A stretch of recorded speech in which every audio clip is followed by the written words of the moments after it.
Good evening. This is Crime Classics. I am Thomas Hyland. I'm going to tell you another true crime story. Listen.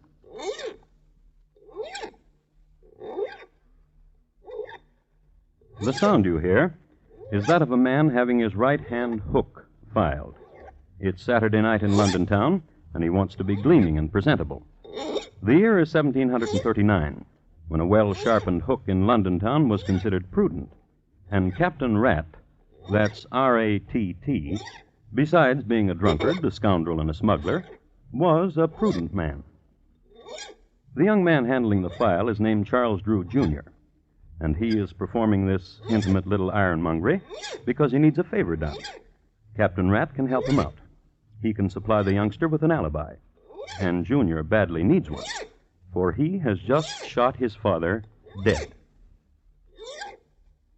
And tonight, my report to you on the shrapnelled body of Charles Drew, Sr.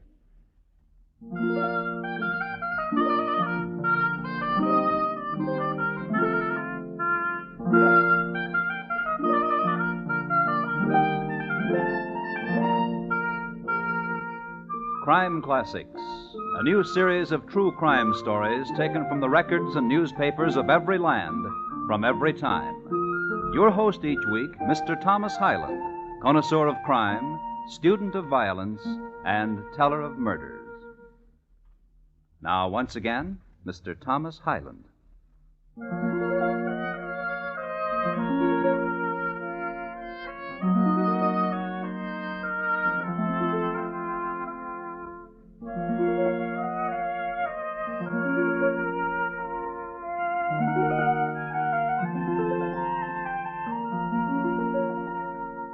The year, as I've told you, is 1739, and the place, Long Milford in the county of Suffolk. Long Milford was a small, quiet town near London, and in it, a manor, and in the manor, a high-vaulted room of roaring fire, great shadows, and flying buttresses. Directly beneath the buttress that flew toward the west, two men, father, son, Charles Drew, Sr., Jr. Son? Yes, Father? The time has come for you and I to have a talk. I'm grateful. There are things vexing me. Perhaps what I have to tell you will answer your vexation. I'm very fortunate. I've tried to be a good father. A most excellent father. There's no one richer than you in Long Milford. Which is what I want to talk with you about. I know. I've drawn my latest will. This. What a gentle and most excellent father I have. Have you ear to what they say of you in the square? No, what do they say? That you are gentle and most excellent. What of the will? I'm leaving everything to your 5 sisters, and to you 6pence, to lend, to spend, to start your fortune. But the last will, the one before this, you left me everything, and only a kind word to my 5 sisters. That was when you were 11. Now you are 19. And a good son. To whom good? To you good. Nay, to the cutthroats and smugglers with whom you cozen. It is not so. This is so, I know it.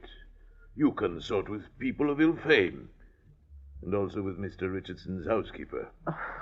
Shall I explain this of Mr. Richardson's housekeeper to you? 'Twould be well. She is a most excellent housekeeper, and I wish to employ her for our own household. And this you have been trying to do for the last year. Well, she demands high payment. Our family can afford high payment. But I personally cannot, Father. Not until I inherit your fortune. And which with this new will never be. Father. I don't scare, son. Wave that gun or...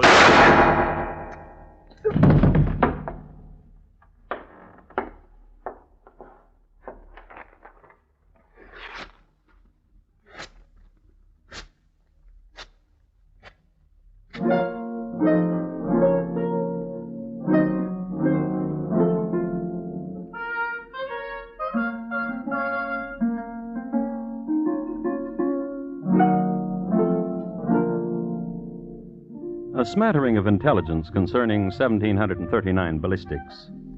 Ammunition was chiefly of 2 types, round or irregular.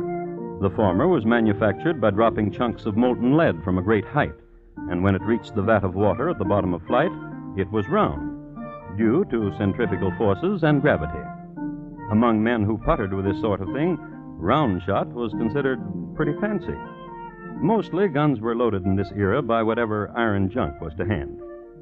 It should be recorded that Charles Drew, Jr. had stopped at a small junkyard on his way to talk with his dad. This is the reason the coroner found numerous pieces of irregular junk iron in Dad's corpse. Let's see what Dad's son is up to now. Scene, Ye Old Bunnery, a rundown bake shop on Abernathy Lane. The time, 2 hours later. Principals, Charles Drew, Jr. and a Mr. Humphrey, bun baker. What brings you to Ye Old Bunnery, Charlie? I want to know a thing. And that is what? Humphrey, how would you like £100? You were saying £100? All you must do is say you killed a man. I killed a man. My £100, please. You must say you killed my father. I killed your father. My £100. To the police. Charlie. £200 now, and £200 after you've been to the police. You killed your poor old dad, Charlie? With this pistol. Huh? Leave you to be a very rich man? If someone were to go to the police and said he killed my father, he would be rich too. With his neck in the gibbet. I would guarantee that the man would be released. Inside of a week he would be released. There are jailers who would release such a man, persuaded correctly, with enough money. A guarantee, I know a guarantee. Write me a confession that you killed your poor dear old dad. I will hide it. I will go to the police and confess the deed. If I'm still in jail in a week, I will tell the jailer where to find your confession. Wrap me up half a dozen of your excellent buns, Humphrey, and I will give you £200, plus the price of them. Thereupon, Humphrey plucked a quill from his favorite goose in the back goose coop, sharpened it, and presented it to Charlie. With it, the lad wrote out his confession, paid up, and left. Humphrey waited for his wife, got permission to leave the shop, stopped at his house for a moment, then walked into the local constabulary and made history with this statement. If you boys are looking for a corpus, try 26 Bloom Street. If you're wondering what his name is, it's Charles Drew Sr. If you're wondering who did the murder on him, it's me. And my name is Humphrey.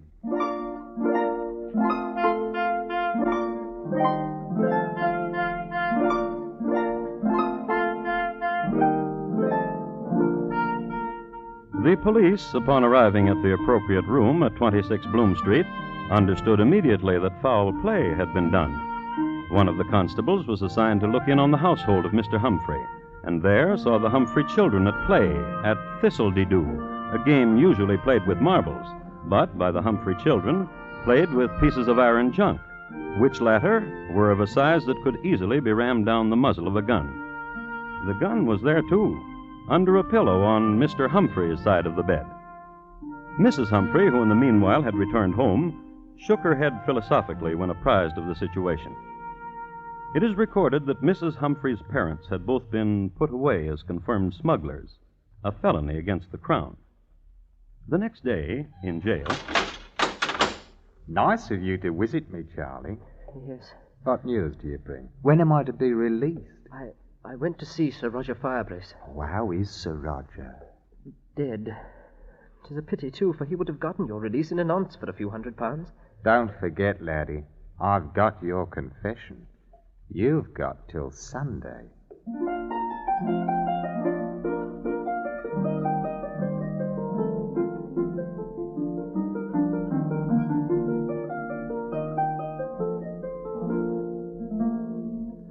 The youngster, however, knew another man of note, Sir Chauncey Fenwick. Sir Chauncey was compassionate and understood the situation exactly, but unfortunately had just had one of his periodic fallings out with the magistrate's wife. But Sir Chauncey did not send the lad away empty-handed. He suggested an old sea dog named Captain Rat, with 2 T's. What's the file, Mr. Drew? You'll be missing me hook and be scraping my wrist. I'm very sorry, Captain Wright. Nervous, bean't you? But I travelled here to London to talk to you. You see, Sir Fenwick sent you to me. Sir Fenwick took £500 and said he could do nothing with it. You're my last resort, Captain Rat. A wee bit dear, Mr. Drew. Aye. Now, what can old Captain Rat do for you? Do you have any influential friends? What be you needing? An alibi. For yourself? For a friend. Aye. 'Tis always for a friend. What about him? He confesses he killed my father. And he be your friend? By killing my father, he made me rich. I bear him no malice. And for him you want an alibi. Why? Why not let him rot? Why, sonny? You see... You kill your daddy, sonny? Keep the hook, Captain. You almost stuck me. Pardon, young gentleman. An alibi you wanted it. For a friend, To say what? That my friend is making a mistake. That he is having hallucinations. That he did not kill my father because he was with you the night my father died. And where, Mr. Drew, will that leave you? Since one has confessed to the crime, it is doubtful whether I would be charged with it. Sly one. Bean't you a sly one, young gentleman? Bean't you? Oh. I'll travel down to the jail with you and have a talk with your friend. How's that, huh? Very good. I'll need £500 for expenses. Oh, yes. Now. Yes.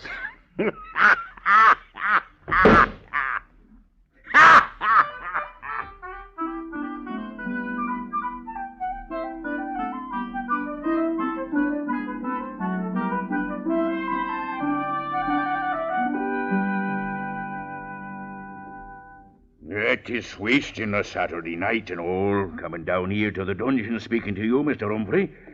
But I don't mind. And you're going to furnish me an alibi, Captain? This be a strange one. I explained it all to you, Captain. You kill your dad. This one here says he done it. Now the both of you want me to say he couldn't have done it because he was with me. That lad thought it up. He's the bright one, not me. My plan will work. By the time you get Humphrey out of here and the police begin to dig about again, I'll be in Paris. Lost. I will change my name, and with my fortune I can... For your fortune, I will do it. I gave you £500. Bah, the pittance.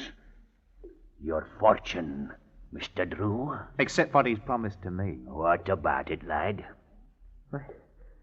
No. Bah. Taylor! Pleasant talking to both of you.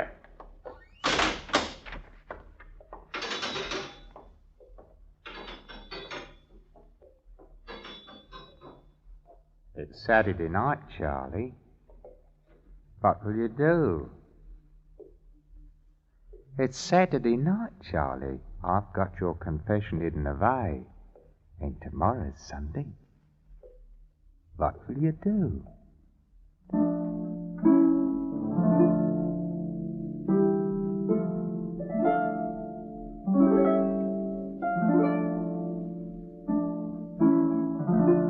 And they looked at each other there in the dungeon, the jailed and the young visitor. And the question hung there. What would Charlie do? It's Saturday night, and tomorrow is Sunday. What will you do, Charlie?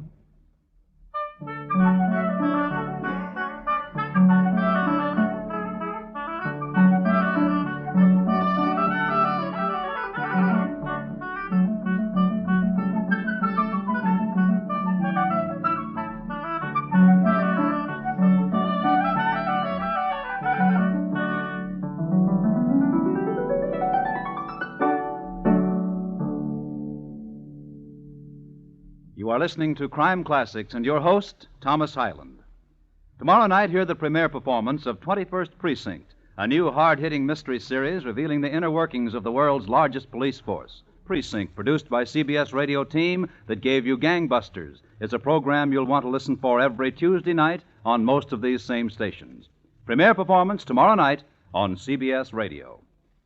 And now, once again, Thomas Hyland and the second act of Crime Classics and his report to you on the shrapnelled body of Charles Drew, Sr.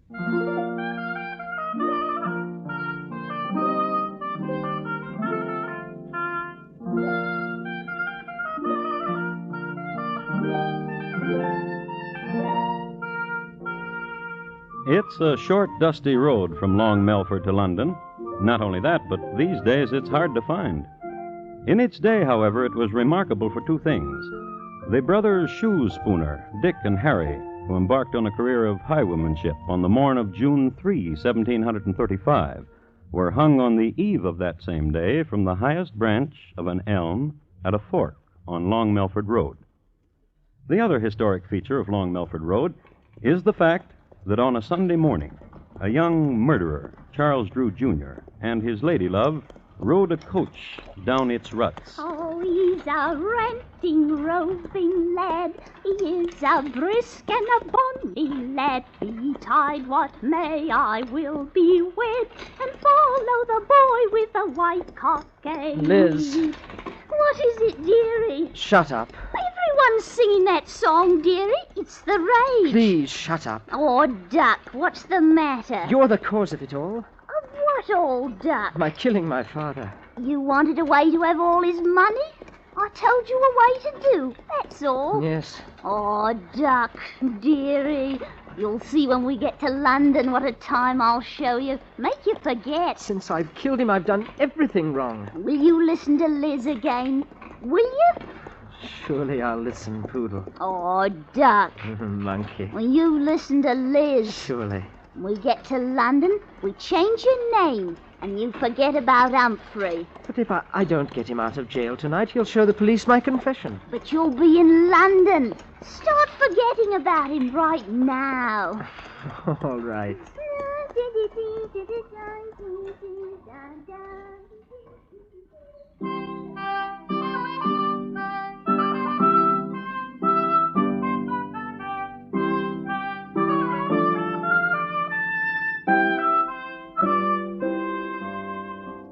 And so they fled to London town, little knowing that they had made a road famous. In London, they located a little-known hideaway called Bonhomme Carter's Thorny Bull Inn on the corner of Asquith and Chiswick. The lad registered under an alias, Thomas Roberts. Liz, however, registered in her own name, Elizabeth Bathall. As this was going on back in Long Milford jail, where Mr. Humphrey was, there transpired this. In 1 hour, Wifey, I'm getting out of here. You be a fool. How? A fool? When'd you ever have so much money? What bun are you baking, Wifey? This bun. The lad's given you money, all that money, and he's good for more. Aye? All we want. He's a rich one, that's true. We can get more money before you show his confession. How? You said he fled. His Liz told me they were off to London town. You could write him a letter and say as long as he paid you £20 a day, you'd be willing to stay where you are. £20 a day? That's a robbery.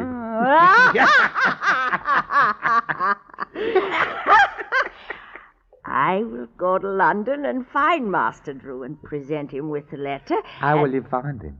I will ask here and about of him. London, eh, what? London. What of the children? Mrs. Nickelrod says she will take care of them. And you, alone in London?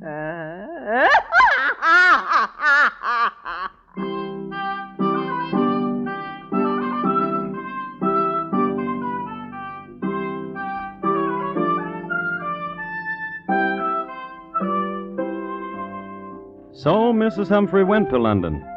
A few observations about Mrs. Humphrey. Wash away the flour and the excess dough. Put on long sleeves to hide the muscles made prominent from kneading bun dough.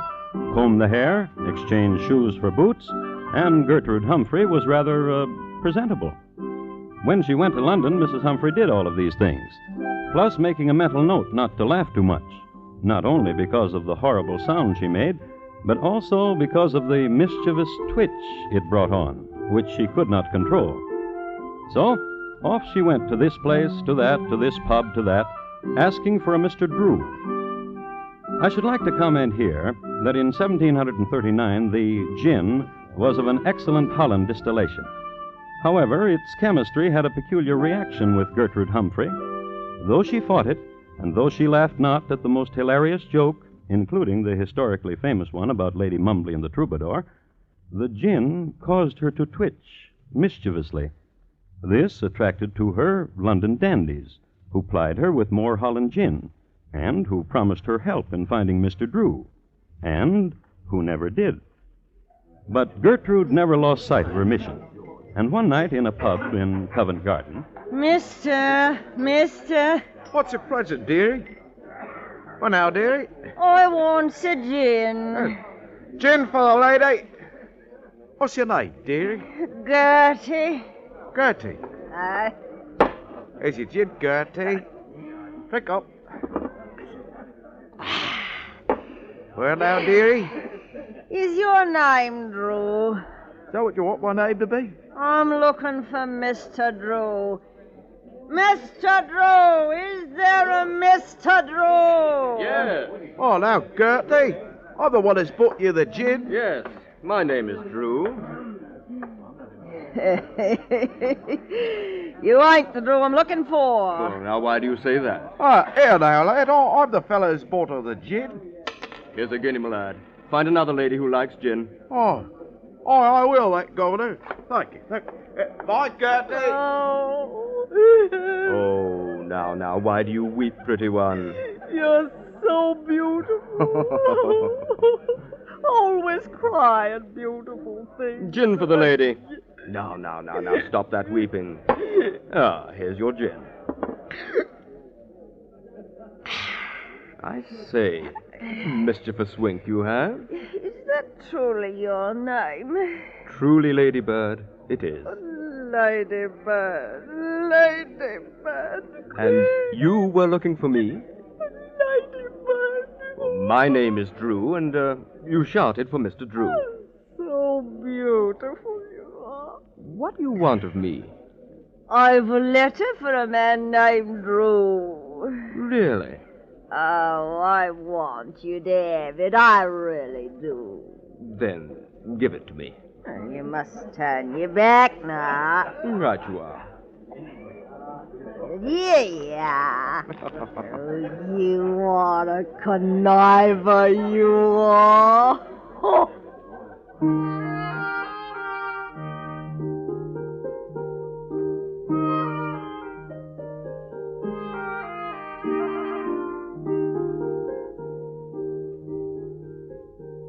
His name really was Drew, Timothy Drew. It's one of those coincidences in history which gave rise to the old saw, truth is stranger than fiction, as they say. And he was a curious man, and a proud man, jealous of his name, Drew. He had heard his name mentioned, and he was forced to find out why. He read the letter then and there. He read it again, a little later, out loud, to the police. And my missus told you have gone to London with Liz Bathall. But, Charlie, my lad, you shall pay me £20 a day, else I will tell that you have murdered your poor daddy. I have your paper, which you confessed you did, right where nobody but me knows where. So when my wife hands you this letter, you better give her money and find a way to keep it, giving it to her, your faithful servant, Mr. Walter Humphrey. Gentlemen, here in London is a man named Charles Drew. He has murdered his father, and he bears the same surname as I. I cannot permit this deed to go unpunished.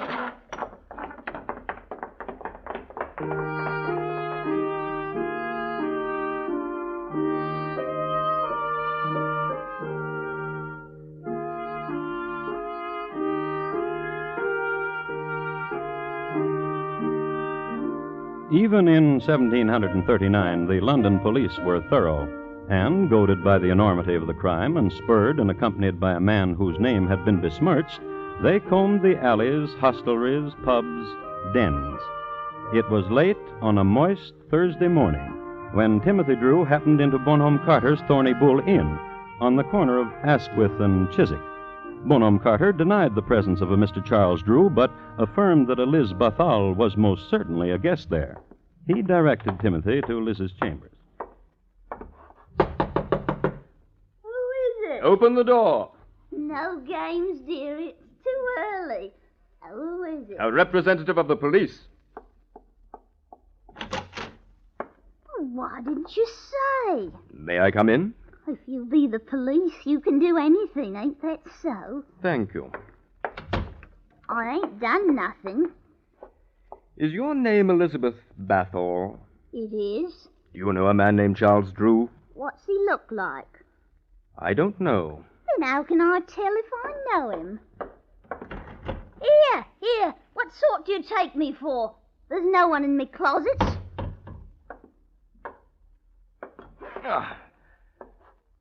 What is this young man doing under your bed, madam? A man? What's he... Quiet, woman. Is your name Charles Drew? I'm talking to you under the bed there. Is your name Charles Yes, Drew? sir. Come out from under there, sir.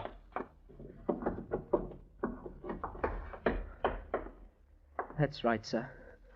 My name is Charles Drew, sir. And did you kill your father? It would be a small life living as I have been. Yes, I killed my father.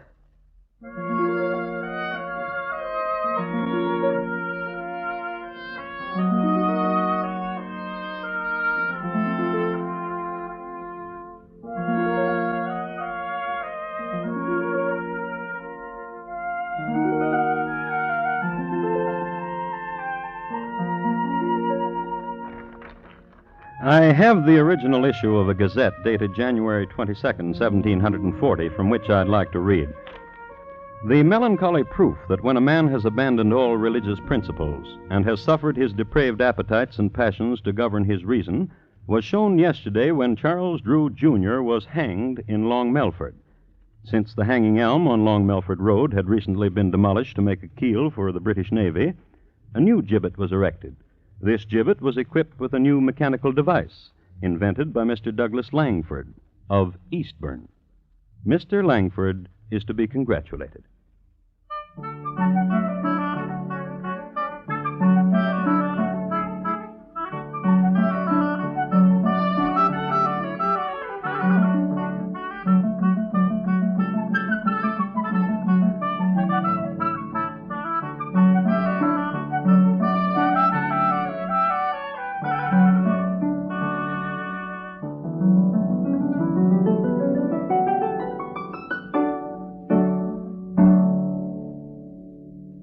In just a moment, Thomas Hyland will tell you about next week's crime classic.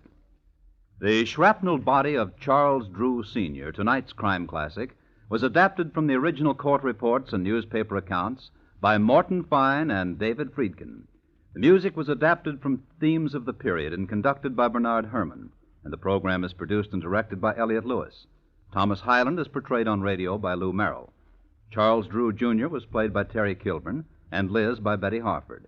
Featured in the cast were Paul Frees, Ben Wright, Irene Tedrow, William Johnstone, and Anthony Ellis. Bob Lamont speaking. And here again is Thomas Hyland. Next week, the office directly below that occupied by Oliver Wendell Holmes is the scene of a catastrophe. The place, Harvard Medical School. The time, 1849. My report, on the terrible deed of Dr. Webster. Thank you. Good night. It's big news when a former publisher, soldier, and congressman, the famous son of a famous father, stars in a new radio series. And this Wednesday night, you'll want to listen with all your might when CBS Radio stars Will Rogers, Jr. as Rogers of the Gazette over most of these same stations. Rogers of the Gazette tells the story of a small-town newspaper editor, what he stands for, and also what he refuses to stand for.